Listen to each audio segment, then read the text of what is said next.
Ducks fans, are you ready? You are listening to the Ducks and Pucks podcast with your hosts, Mike Walters and Eddie Jones. This is the number one home for Anaheim Ducks talk and analysis. Here we go. Welcome to the show. This is your host, Mike Walters, along with my co-host, Eddie Jones, and we're back after a couple weeks off. We had a few things to take care of, but we're here again to talk about some of the Duck news. The month of July was kind of slow, but we'll go into some of the happenings that are going on. We'll talk about the Ducks lineup, some possible trades that they could hopefully make in the next month or so, and answer some fan questions along the way as well. But let's get to what happened recently.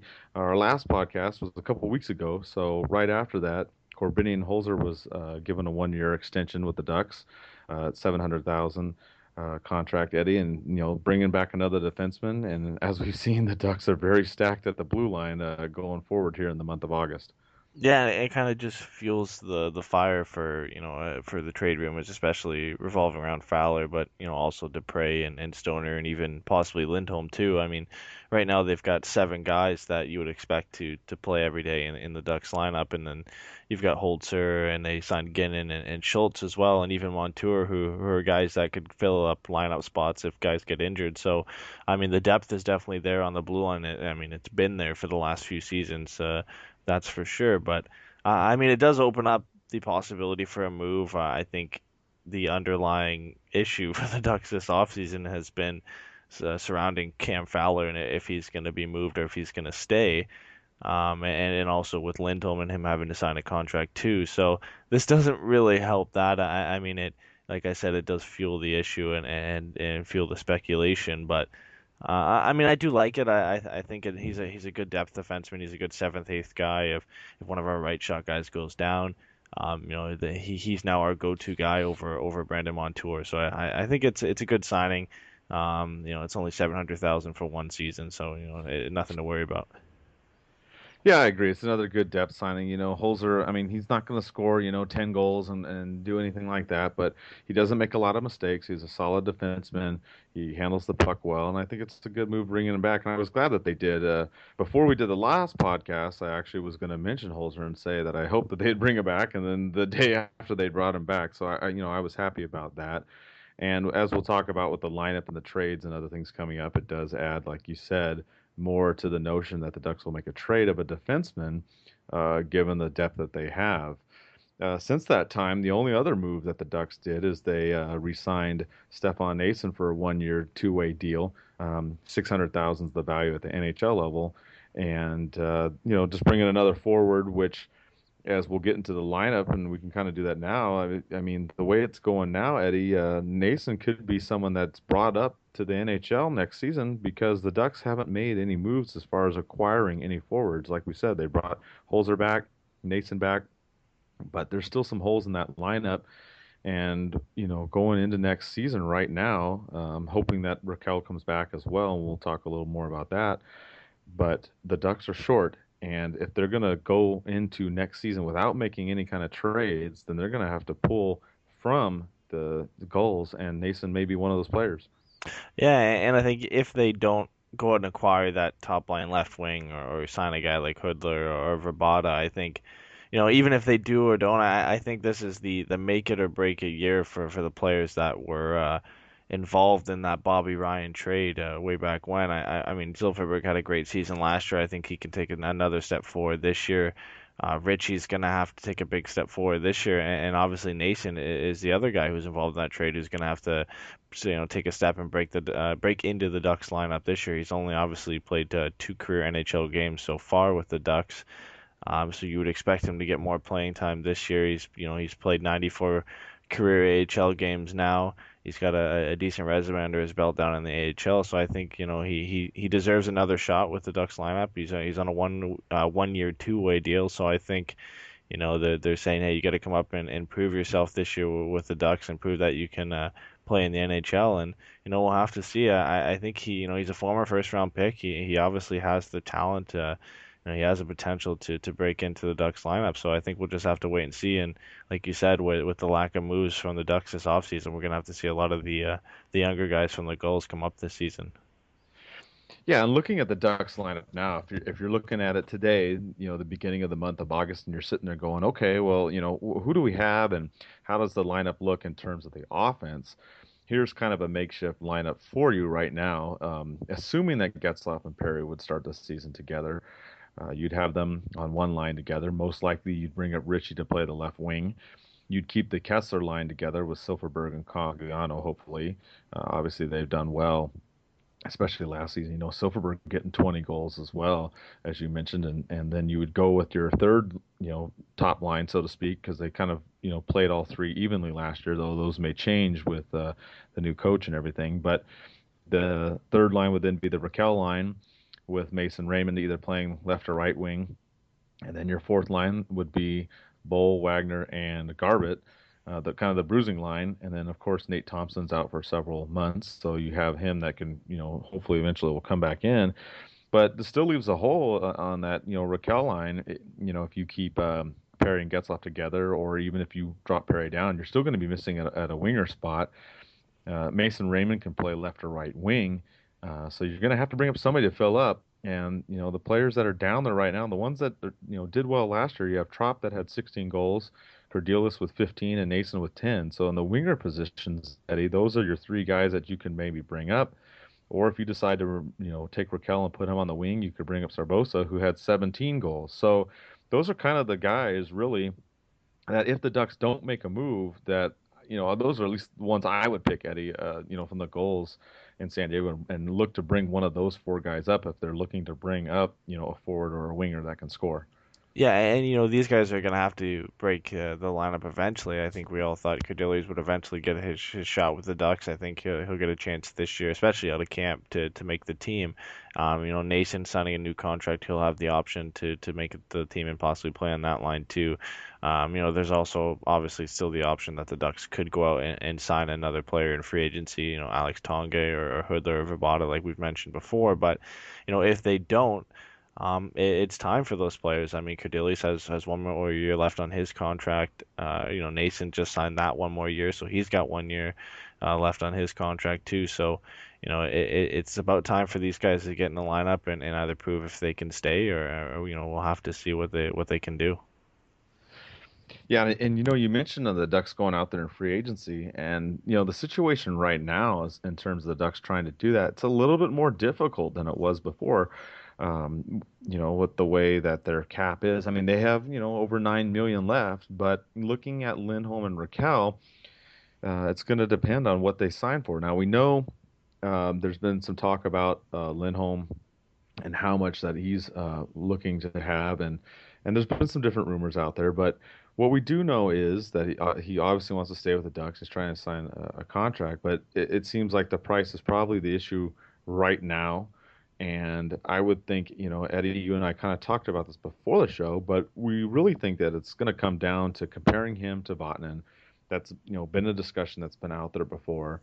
And Vatanen's getting, 5 million the first 3 years and then 4.5 in the fourth year. And so Lindholm is going to look for something similar. He's going to look for, maybe a 4 or 5 year deal at 5 to maybe 6 million a year. And I think that's part of the problem is you've got Murray trying to do that. And then you've also got Rakell, which in Eric Stevens' article recently, his agent was talking about trying to get up to 4. So, I mean, you got to look at the push there. I mean, if you're getting 5 for Lindholm and 4 for Rakell, now you're at 9. Now you have nothing left. So it's a difficult situation. I mean, I'm hopeful that they will re-sign both. The talks have been progressing, as the latest we've heard, and they are moving forward. I just really think it's a matter of the cost and the term, Eddie, for both of these players. Yeah, and like we mentioned before, it kind of limits you making any moves, either signing a free agent or making a trade, because if you make a trade and bring on cap, that limits the ability to re-sign any of these players. So, all the moves kind of hinge on each other, and you have to wait and see. I think Lindholm will probably get more than Vatanen has right now. I think the lowest that he would get is 5, and I think the most that I would expect them to be asking for him and his agent would be around 6.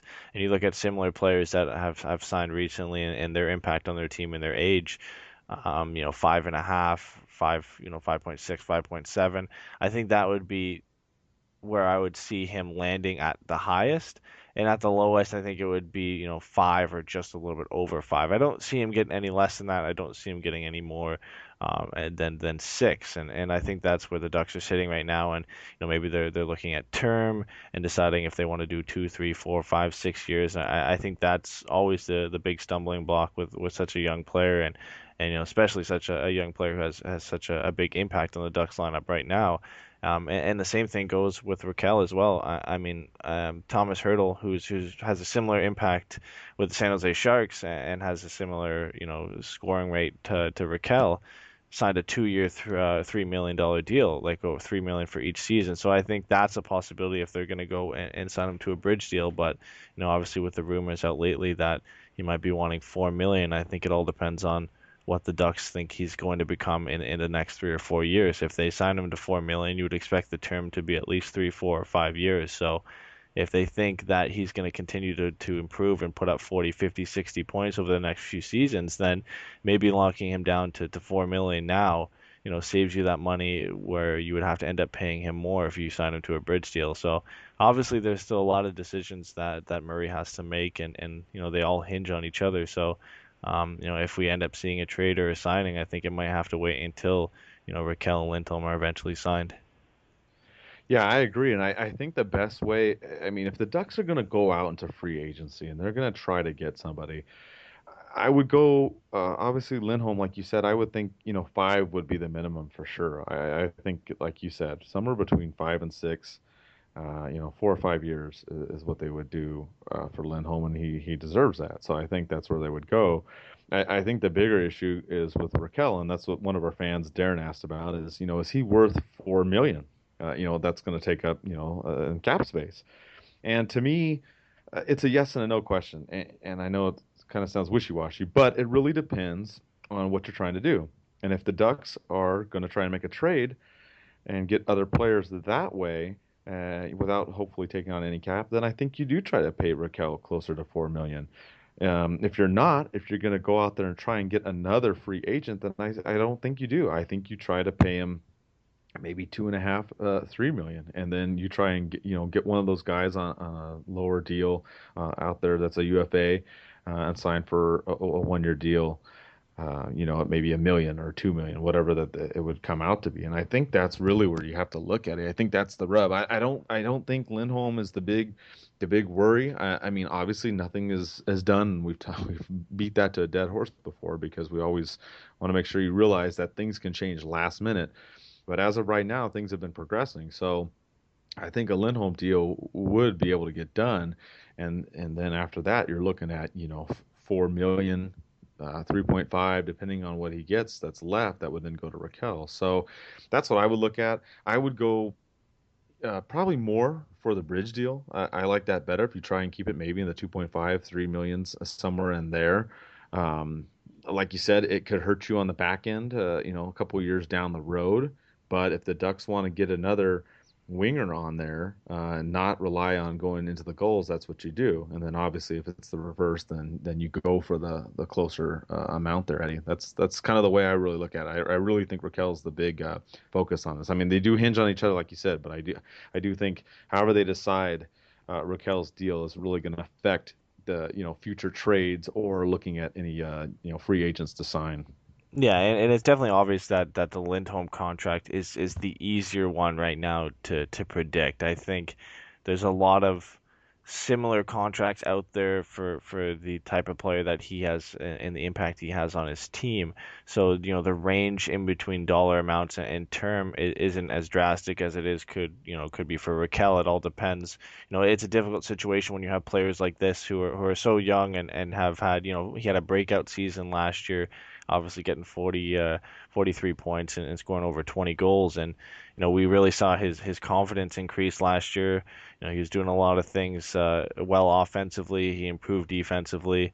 His creativity was he was probably one of the most, if not, the most creative player on the Ducks last year. And, if he continues to improve, like we mentioned, a bridge deal could hurt you in the next few seasons. We obviously still have Getzlaf and Perry locked down for the foreseeable future, as well as Kessler. So if you do sign him to a 2-year deal at only 2 or 3 million, If he comes out next year and does even better, which we would expect him to do, and score close to 50 or 60 points, and if he continues to consistently put up that amount, he's going to look for 5-6 million at the end of his contract if he signs a bridge deal.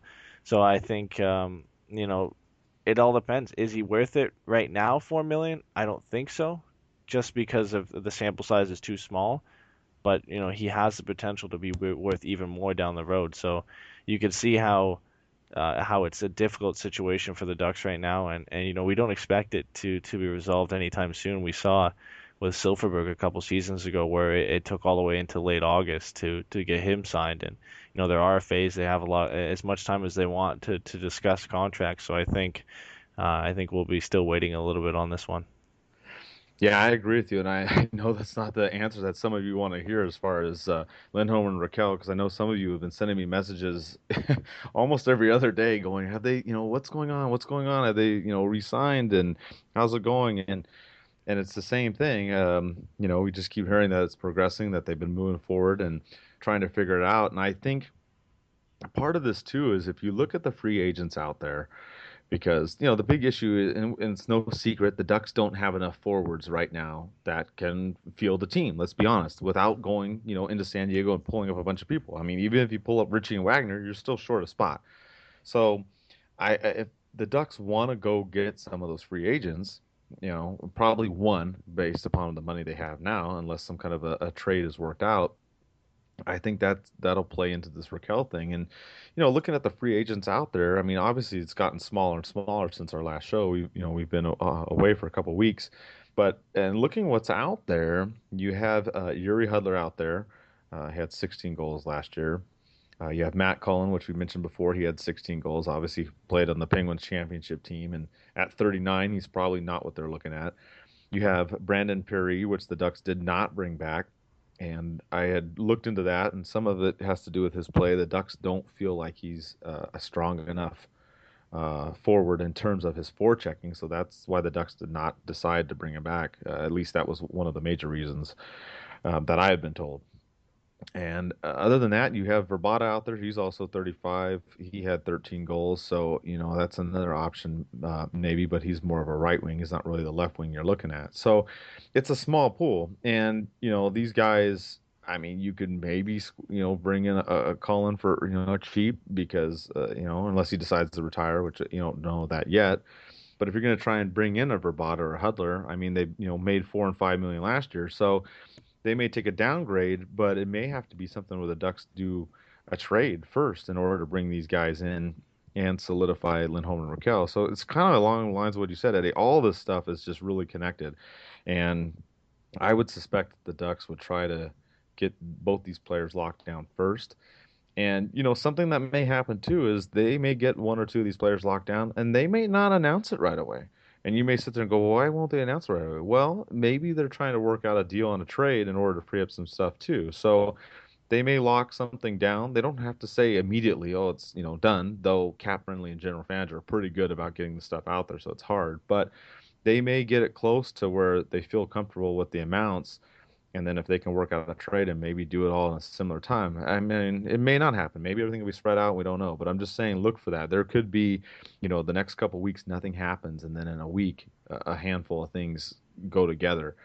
It's happened before. We saw that with the Ducks when there was nothing after the free agency window opening, and then all that stuff happened the day after the July 4th. So it could be something like that, Eddie. I don't want people to get their hopes up, but I'm just saying, look for that. I still think the news is going to come out. I'm very hopeful that Rakell and Lindholm are going to come back. I think it's just a matter of the amounts, and then from there, it's a matter of who the Ducks can trade, and we can kind of go into that. But what are your thoughts, Eddie, as far as the way this is going to work out in the next couple of weeks? Yeah, I mean, I used to say, when we had a lot more free agents available, and even with Hoodler, and I do like the idea of them coming in. Um, but I've had some time to think about it and look at the situation, and I honestly don't think the Ducks right now have the flexibility to bring in those players. I still think, even with them being available so late after free agency begun, I still think Hoodler is going to get at least 3 million. I wouldn't expect him to get any less than that. And if you want to bring in one of the impact players, either Hoodler or Verbata, you're going to have to, I would assume you'd have to pay at least $3 million over maybe 1 or 2 seasons to bring these guys in. Um, and I just don't think they have the flexibility to do that right now with having to sign Rakell and Lindholm. I think realistically, we see both of them get signed, and then the Ducks end up moving a defenseman to free up some cap space and either maybe using that to sign a free agent or using that defenseman in a trade to acquire another forward coming back the other way, and also maybe freeing up some cap space that way. I'm not opposed to seeing Kurdilli's or Nason come up this season. I think, with them having 1 year left on each of their contracts, I think it's about time that, they both come up and play at least 20 games this year and see if they can, prove that they deserve to be in the NHL. I've been waiting a while to see Kurdilli's play. I think we all want to see Nason do well to, kind of justify that Bobby Ryan deal as well. We want to see Nick Ritchie produce offensively this year. So, I wouldn't be against seeing, a lot of the younger guys come up and get a pretty decent shot at making the lineup over maybe, signing a guy like Hoodler or Verbata. Yeah, and I tend to agree with you. I mean, I think before, like you and I thought, back towards the beginning of July and the free agency and everything going on, we really felt that the Ducks could go out there and get, a UFA and bring him in. But now, it's a lot more difficult situation. Going with Lindholm and Rakell, they're going to take up most of the cap space. It really doesn't seem like they could bring in anybody. I mean, the only one maybe I could see is Cullen because they could bring him in really cheap, like I said, But unless it's something like that, I doubt it because I agree with you. Verbata and Hudler should at least get 3 million. So that's not going to be freed up for the Ducks unless they do some kind of a trade. So the next move after getting both these guys re-signed would most likely be a trade. One of the teams that we did talk about was Detroit, and that was one that we really thought earlier on too, because of what was happening, that it was a highly, good possibility, especially with Fowler being from the Michigan area, that could happen. But with the latest signings now, Eddie, it seems a little bit more difficult. Detroit's been signing their forwards and wingers left and right, so it seems like maybe Detroit might not be as high on our list of trade partners that we thought could happen. Yeah, well, they've been busy in the last few weeks since we did the last podcast. They actually had cap space to begin with 2 weeks ago, and now with signing Mrazek and Danny DeKeyser, and Polkinen and I believe another player as well, they're actually almost 5 million over the cap limit now. So they have to make some moves before the season starts to get under the limit, and the trade we discussed before and possibly Fowler for Tatar to free up some cap space for the Ducks isn't really an option anymore for the Red Wings unless they move out some cap. They'd be bringing in $1.25 million, and right now they can't do that with being over the cap space. A lot of rumors that they've been looking to move Jimmy Howard now that they've nailed down Mrazek for the next 2 seasons, and that would put them right just under the cap. But if a trade does get made with Detroit, I think now the more realistic option is possibly Gustav Nyquist instead of Thomas Tatar. The Ducks would take on a little bit more salary in 750,000. That would save Detroit some space and some much needed space right now. So that's definitely still an option. I mean, Tatar is possible option for the Ducks to go after. But the finances are kind of a stumbling point right now for both teams. I think a lot of Detroit's next moves rely on the fact if they can trade out Jimmy Howard or not. He's making over 5 million right now, and it's really hurting them if he's not going to be their starting goalie. They've got over 9 million in two goalies right now, so it's a big situation that they've got to deal with right now. So I think the Ducks are going to have to look elsewhere if they're going to make a trade, at least for the time being. Yeah, I agree. With the way the situation has changed now since our last show, it's obviously gotten a little bit worse in terms of trying to trade with Detroit and what they're going to do. And I agree with you; they're going to have to figure something out with the goalie situation to get themselves back under the cap or do some other kind of trading, which it's not going to be as beneficial for us with the whole Tatar notion that we talked about with Fowler because that's not going to work for them now. Another team that's been really busy is Tampa Bay, and they've been signing same thing. They've been, Yzerman's been going bonkers, and he's been signing everybody left and right, and obviously been getting a lot of praise, which is much deserved for what he's been doing. But there's some players on there, Eddie, that the Ducks they could try and trade Tampa Bay. I mean, don't get me wrong, they have some quality defensemen on their blue line as well, but they could add Fowler in there into the mix, and the Ducks could try to go after some of their forwards. Yeah, the Tampa Bay could definitely use another defenseman for their top four. Obviously, they've got Garrison, Strawman, and Hedman locked up as their three top defensemen right now. But after that, it kind of stumbles down. They've got Coburn, Andre Schuster, and Nikita Nestorov as their next three, and they don't have too many guys who are ready to come up and fill NHL roles right now. And they've signed everybody to contracts except for Nikita Kucherov, and they still have 6.5 million in space, so you'd expect them to be able to get a deal done with him. The only issue is they'll be almost at or just maybe over a little bit under the cap limit right now, and next year Hedman's new contract kicks in where he makes almost 4 million more than he makes now. And that's going to create some issues for them. They're going to have to move out some contracts. Tyler Johnson and Andre Palat are RFAs next season. So, there's an option for them to move somebody out there. It's not the best deal for the Ducks over the next few seasons, considering they would have to sign either Johnson or Palat if that deal was to go down at the end of next season. And you would expect both of them to make more than the 3.3 million they make now. It's a tough situation for them to be in. Tampa Bay can't afford to take on much more cap.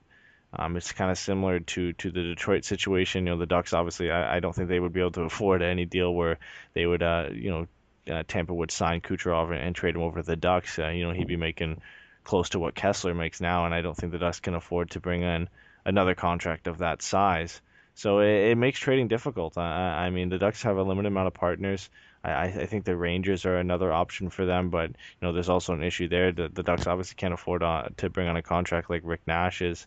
Chris Kreider has a decent salary too at 4.6 million. So any of these trades that they make, they're gonna have to work out some of the financial details so it works for both teams. Yeah, that kind of leads us to one of our fan questions. Adam asks us about Tyson Barrie signing, in Colorado. The whole Shattenkirk, trying to trade and whatnot on that end, and what's the value of the Ducks defenseman? And I still think their value is still, what it is on paper at least.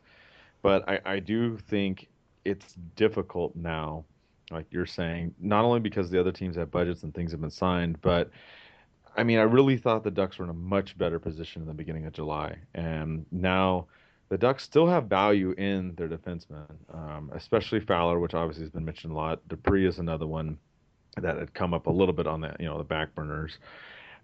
So I think there's value there, but it's really more a question is do other teams have room to take on the value of those players? And obviously, we know Stoner's contract has been one that's been a little bit too high, and that's kind of problematic there. And the other option is, and I hope people don't want to hear it, but if something happens with Lindholm, then Lindholm may be the one. Talks go sour. I mean, I haven't heard that, but things happen.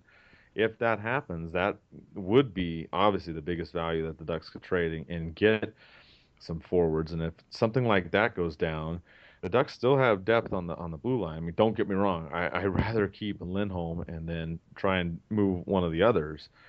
But that's kind of what it looks like right now, Eddie. It's a little bit of a tough situation when other teams have, re-signed a lot of their players already, and any trades that have been made have been done, and other ones that haven't been moved aren't going to be moved. And also, just like Santorelli too, happened in this last couple weeks. He's gone. He signed over in Europe. So a lot of the other forwards the Ducks had are gone. As we mentioned before, Perron's gone, McGinn's gone. So the options are definitely running out. I think the Ducks still have value in their defensemen, but it's just getting more difficult as the time has gone on from the month of July, and here we are now into August.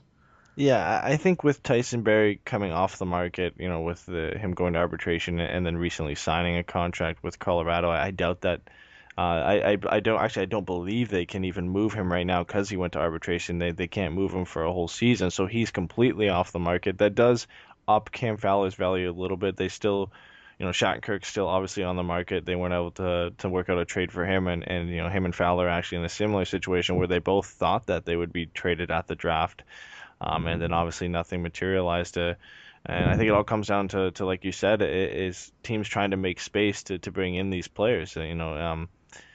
4 million is a decent amount of cap space to bring on for a lot of teams, and there's not a lot of trading partners out there right now. The Ducks are gonna have to make a move, and like you said, if that's either Fowler or Dupre or Lindholm, we'll have to wait and see. But there's 7 bodies right now on the blue line that you would expect to play in the NHL next season. So it's a tough situation to be in. If you move Dupre, you do lose that 3.7 cap for the next 5 seasons, so that helps you out there. But you're not going to get as big a return if you were to move Fowler or if you were to move Lindholm. And moving Lindholm, I don't think we can even get into the trade rumors that could possibly and the possible returns for that. I mean, we've seen some crazy trades already this offseason, and the Subban trade and the Taylor Hall trade. So it's a little bit easier to predict what Fowler might get back, but for Lindholm at 22, it's hard to say what the return would be for him if they would end up opting to trade for him. But like we mentioned multiple times now, like all these deals kind of hinge on each other, and I think we got to wait for Rakell and Lindholm to be signed to see any possible trade to come out from the blue line. Yeah, I agree. And another name that has been thrown out there in the trade rumor mill has been Evander Kane. Obviously, he's had his issues off ice. I don't know if he hangs out with Patrick Kane, but they like to party a little bit too much, apparently, or allegedly, and that's been an issue that's come up. And there was a recent article in the Hockey News that mentioned some teams that Kane could go possibly to, and the Ducks name came up on there. And then, of course, rumor mill started on that because I had a lot of you asking me about Evander Kane and are the Ducks interested? Are they going after him? Are they going to try and trade for him X, Y, and Z and all this other stuff? And I can tell you, no, the Ducks are not interested in Evander Kane. And I have confirmed that with a couple of different sources close to the team. They're not looking at Kane. There's too much drama off the ice. I can even further elaborate. When Shawn Horcoff wasn't brought back, he wasn't brought back because of the PEDS issue. And some of you may sit there and go, oh, well, he said it was an honest mistake and yada, yada, yada. And whether or not you believe that or whether or not that's true, that part I don't know. But I do know that the Ducks did not bring back Shawn Horcoff because of the PED issue and the negative reflection it had on the organization. And that's a smaller issue. And that's something that I talked about with some of the people close to the Ducks. And if that is an issue, why would they consider Kane? No way that they would try to bring Evander Kane with his off-ice issues, especially going from where he's at now and then coming to California, Eddie. No, that would be a recipe for disaster. Yeah, and as a player, I think he's a good fit for the Ducks, but with all the off-ice issues, you don't want to bring that into a locker room, especially when you're turning over a new team and you've had issues in the past, like you said with Shawn Horcoff. It's just not a good fit, and you've seen that with a lot of teams right now. Nobody really wants to bring in a player like that. You can't say for sure, but you would assume Buffalo doesn't even want to really have him there like that. And it's hard to be in a situation when you have a player who is talented and who is a good hockey player, and to have to be in trouble like that with the law, so often and have so many off ice issues. I would agree with you. I don't think the Ducks would be looking at that and to bring that in. Into the team right now, especially with so many young players and so many impressionable players, and to really it doesn't make any sense for them to go out and make a move like that. Yeah, the Ducks aren't going to look into that, and so some of the people that are out there spreading the rumors, just tell them no, no, they're not going to. I'm sorry, okay, I don't want that Kane or the other Kane. I'm sorry, I don't want players with that off ice stuff. Even Patrick Kane and all his great on ice stuff used to be one of my favorites, and now he's not. So whether or not he's innocent or not, it doesn't really matter to me because both of these Canes have been involved in multiple incidents. It's not a one-time thing. If it's a one-time thing, that's one thing. But when you see a pattern develop, sorry, there's red flags. So As far as other players that are out there, I think you really hit the nail on the head, Eddie. I mean, New York Rangers, Detroit Red Wings, Tampa Bay Lightning are really some of the ones out there. But again, it's going to be tough. What's out there? I think, like you said, we got to look forward to Rakell and Lindholm getting those deals done, and then the Ducks going from there. And I do really think that the best thing the Ducks can do is try to make some kind of a trade, and if that doesn't work out, bring up the guys from the Gulls. I say give them a chance. That's the way I look at it, and let it roll and go with them. Wagner, I think, will be fine. Richie, I think he got to get his scoring touch a little bit up there, but he'll be fine. You bring up some of the other guys, and that's what you got to do. I still think they do need to make at least one more move, whether it's they go get a UFA that's out there, or if they make some kind of a trade. I still think they have to, but I think they're going to bring up players regardless. And I think we're going to see that this season, and you're going to be, as a fan, you're going to be seeing some new faces playing in Ducks uniforms. Obviously, the ones that they picked up, Mason Raymond, Jared Bowl, but I mean, you're going to see some guys, from San Diego more often, Eddie. So I think that part's a little bit exciting for the Ducks this season. You're going to see some young guys that are really hungry come up, and we may be surprised. Some of these guys may come up and just crush it. So that's something I would look forward to this coming season. Yeah, and I don't think it's what a lot of people want to hear. I think a lot of people want to hear that the Ducks are going to be a better team on paper this year, and honestly, I don't think they are. Obviously, right now, they could go and sign. I think even if they do bring in Hoodler, I still don't think they're as good a team as they were last year on paper.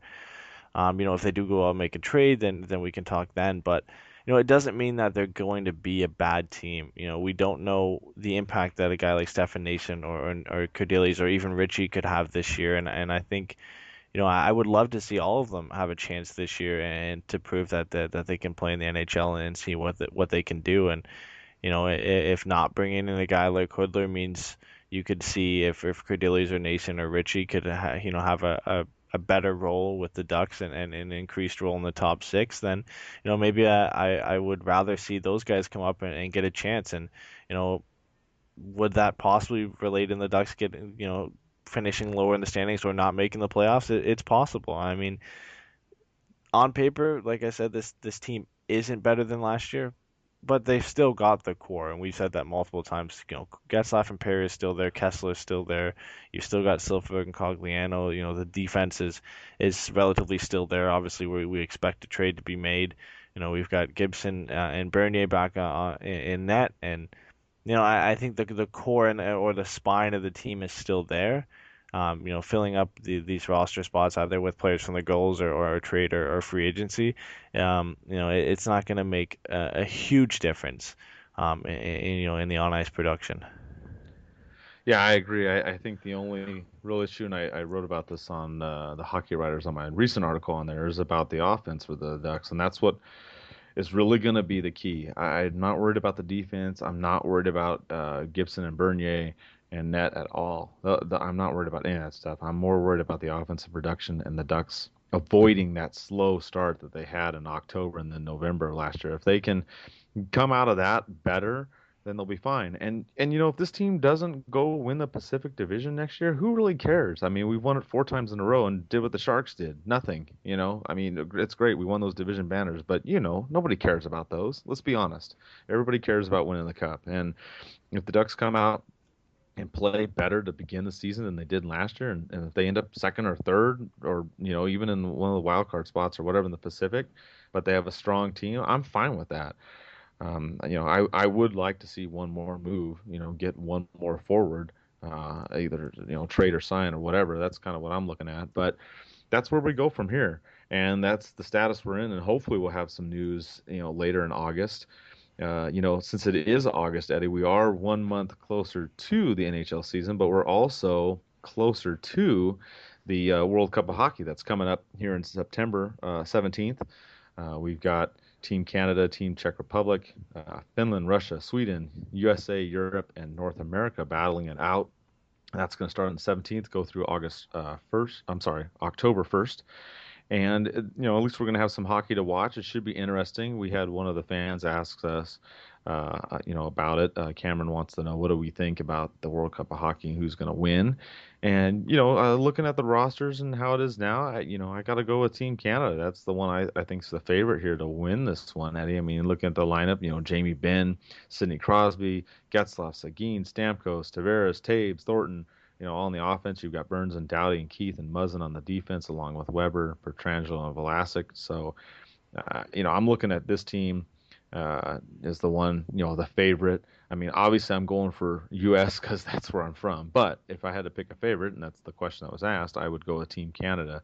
So, what are your thoughts, Eddie? I know, being in Canada, you probably root for Canada. But what do you think? You think Canada is the front runner? Or you think there's some other teams that maybe could, give them a hard time in this tournament? I think in almost every tournament, Canada ends up being the favorite. It is for good reason. Their team every year is first to fourth line, top pairing to bottom pairing defenseman. They're always superstars in any position. So I think that's why they're the favorites. But I don't think they're clear front runners that they're going to easily run away with this tournament. The U.S. is a very good team. Sweden, Finland, Russia, they've all got superstars of their own. They're all really well-rounded teams. I think the Czechs, they're still a good team. I think, they're maybe the underdogs of this tournament. Obviously with the two new interesting additions in teams, in Team North America being the 23 and under, that's going to be an interesting team to see how they handle, the pressures of a tournament and being so young. Obviously, we get to see Gibson on that team as well. To see how they do. And then Team Europe's also a cool one as well. Freddie's going to be on that team, Kopitar, Tatar, a couple other teams. They just bundle all the other countries that aren't Sweden, Finland, Czech Republic, and Russia into one team. So I think that, for me, is going to be the most interesting team to watch. But Canada, obviously, they have to be the clear favorites. They're the hosts. On paper, they have the best lineup. I think they have to be the favorites for this tournament. Yeah, it's gonna be fun too. I mean, at least we're gonna be able. I mean, obviously preseason comes around, and it depends on how you feel about the preseason in the NHL. Some people don't care, and some do. Um, but this will be fun. At least there'll be something to watch. For the second half of September, and get everybody excited about hockey again, which is it's good because the regular season doesn't normally start till October, so we get a little month in advance of some hockey action, which will be good. And speaking of the Ducks season coming up, they recently released their promotion schedule, and I have to tell you, a lot of people in the past were not happy with some of the promotions, and I will tell you that I have relayed some of that along with some of the people at the Ducks, and I know other people have done it directly on their own, and the Ducks have listened. If you've looked at the promo schedule, there are some very, very good things that the Ducks are doing on this upcoming season. They're giving away not one, not two, but three bobbleheads this season. So you're going to have the opportunity to get a Ryan Getzlaf one on October 28th when they play against the Columbus Blue Jackets. They're also going to have a John Gibson one when they play in November against the Montreal Canadiens. And then in January, shortly after my birthday, they're going to have one Ryan Kessler bobblehead when they face Colorado. So you got those three. They're also doing another Angels night against the Florida Panthers in February, which is great. The Angels, conversely, are doing their Ducks night coming up here in August. If you haven't gotten tickets, I've posted the link. I'll post it again in the article accompanying this podcast. But try and get tickets to that. They're given a limited number of Ducks Angels co-branded hats out at that Angels game. So if you want to go to that, they will have that for the baseball game. As far as the Ducks game that night, I'm not exactly sure what they're going to have planned, but I'm sure they'll have something. And they are also giving away a camo hat in November for Military Appreciation Night. So there's a lot of good things going on. One other thing too, they are going to have a Stanley Cup 10-year anniversary celebration in March too. So that's going to be another good night. I'm sure they'll have some highlights and maybe some guest appearances from some players. I haven't confirmed that yet, but there may be some players in the building from the Stanley Cup 2007 championship team. So there's some things to look forward to next season, some good stuff. And we have some stuff for you guys as well coming up. We're going to have another contest where we're going to give away tickets on here. We'll probably announce it in the next show or two that we'll be doing. And also on our store website too, if you go to tpnhockey.com, anything you buy on there automatically gets you into a raffle for the months of August and September to win 2 tickets to the Ducks home opener against Vancouver on October 23rd. So look for that. Go on there, purchase anything, and every item you purchase is an entry. So the more stuff on there you get, the better chance you have to win. And we'll do a drawing for that the end of September, the beginning of October. And so a lot of good stuff, Eddie, coming up. We'll be giving away some tickets on the show, and there'll be some, bobbleheads and other good stuff coming up with the Ducks season this year. So, at least there'll be some, prizes and some tickets for some of you out there as the season approaches. Yeah, remind me of all the things that I end up missing out on for getting to get the bobbleheads and stuff during the season. But I'm definitely looking forward to the season. I mean, I think a lot of fans right now are more worried than they are excited for this season. But there's still plenty of time. There's still time for the Ducks to make moves, to sign players, to make trades. So I don't think anybody has to worry. Like we said, the core of the team's still there. And look at it this way: even if they have a bad season, there's going to be a lot of nights for you to have fun at the at Ducks games to get bobbleheads or for Angels night or to win tickets from us. So even if they're having a bad season, you're still gonna have a chance to win some things all along the way. Yeah, exactly. And like you said, there's still stuff to be done, and we'll obviously have more shows coming up leading up to the season. Hopefully, have some more announcements, good stuff in regard to Rakell and Lindholm and some other moves. But I wouldn't stress out too much now. I know some of the stuff isn't quite clear as far as the picture of the Ducks season and their lineup. But don't forget, there's still time. There's still August and September coming up. And come the end of September, if we're in this position, then yeah, I'd be worried if we haven't gotten Lindholm and Rakell resigned or made some other moves. So try to enjoy summer. We got another month before the World Cup of Hockey. We'll be covering some of that on the website as well. And as always, let's go Ducks.